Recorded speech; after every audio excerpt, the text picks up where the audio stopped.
दोस्तों, आपको लगेगा कि ड्रीम 11 का मामला अब साफ साफ होने लगा है, लेकिन सच यह है कि असल कहानी तो अब शुरू हुई है, क्योंकि पिछले 24 घंटों में जो बातें सामने आई हैं उन्होंने पूरा माहौल हिला दिया है।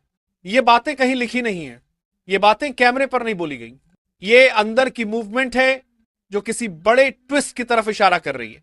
सबसे पहले बात करते हैं उस शैडो रिव्यू की। हाँ दोस्तों, ये वही रिव्यू है जिसका नाम ऑफिशियल डॉक्यूमेंट्स में नहीं लिखा होता, लेकिन डिसीजन उसी से होता है। ड्रीम 11 के मामले में यह शैडो रिव्यू एक्टिवेट किया गया है। यह कब हुआ, किसने किया, क्यों किया, यह सब मिस्ट्री है। लेकिन लीक ये कहता है कि सिर्फ ड्रीम 11 ही नहीं, पूरे फैंटेसी गेमिंग इकोसिस्टम को एक साथ इवैल्यूएट किया जा रहा है। मतलब यह सिर्फ अनबान का मामला नहीं, यह एक नया सिस्टम बनाने की तैयारी है। और ट्विस्ट यहां आता है, शैडो रिव्यू में एक सवाल सबसे ज्यादा पूछा गया है, क्या ड्रीम 11 को वापस लाने से पहले इसकी एल्गोरिदम की जांच अनिवार्य होनी चाहिए? यही सवाल सबको परेशान कर रहा है, क्योंकि दोस्तों ड्रीम 11 की एल्गोरिदम सिंपल नहीं है। ये एआई और प्रेडिक्शन इंजन का मिक्स है। यही इंजन स्किल और चांस के बीच की लाइन तय करता है, और यहीं से कहानी डेंजरस जोन में जाती है। कुछ रिपोर्ट्स में कहा गया है कि एल्गोरिदम की ऑडिट बिना अनबैन पॉसिबल नहीं है, और अगर ऑडिट मैंडेटरी होती है तो ड्रीम 11 को अपनी पूरी टेक खोलनी पड़ेगी।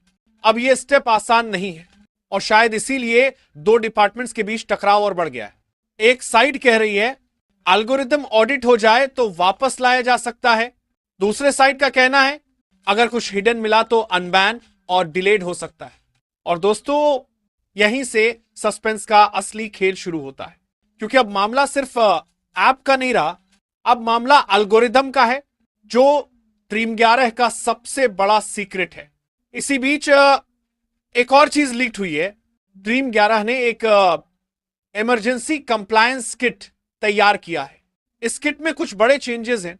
AI prediction, transparency, loss of flags, bonus, fair play verification, risk audit dashboard, ये सब सिस्टम तैयार करके ड्रीम 11 ने यह मैसेज दिया है कि वो किसी भी लेवल की जांच के लिए तैयार है। लेकिन ट्विस्ट यह है, सरकार ये चेक सिर्फ ड्रीम 11 पर नहीं करेगी, मुकाबला एप्स पर भी चीजें चेक होंगी। इसका मतलब साफ है, डिसीजन एक ऐप के लिए नहीं आएगा, पूरे मार्केट के लिए आएगा। और इसी वजह से मामला और बड़ा हो गया है। लेकिन दोस्तों सबसे डरावनी लाइन जो रिपोर्ट में आई है वो ये है, the platform may be reinstated but under continuous surveillance. Continuous surveillance मतलब 24/7 मॉनिटरिंग। अगर यह कंडीशन पास होती है तो ड्रीम 11 वापसी करेगा, लेकिन यह पहले जैसा फ्री प्लेटफॉर्म नहीं रहेगा। हर कॉन्टेस्ट, हर टीम, हर मूव मॉनिटर्ड, हर अनयूजुअल एक्टिविटी फ्लैग्ड, हर सस्पिशियस पैटर्न ऑटो रिपोर्ट। मतलब कमबैक होगा, लेकिन कीमत भारी होगी। और यहां आखिरी ट्विस्ट आता है।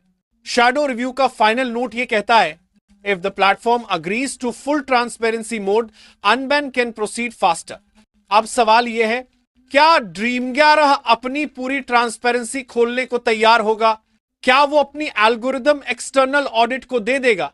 क्या वो कंटिन्यूस सर्वेलेंस को हां कह देगा? अगर हां तो कमबैक तेज होगा, अगर नहीं तो मामला लंबा जाएगा।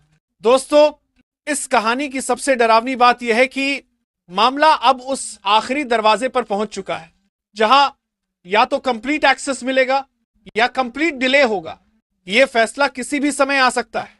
फाइल मूव हो चुकी है, शैडो रिव्यू का रिपोर्ट टेबल पर है, और डिपार्टमेंट्स के बीच आखिरी बहस चल रही है। जैसे ही अगला ट्विस्ट सामने आएगा, मैं बिना किसी डिले यहां लेकर आऊंगा।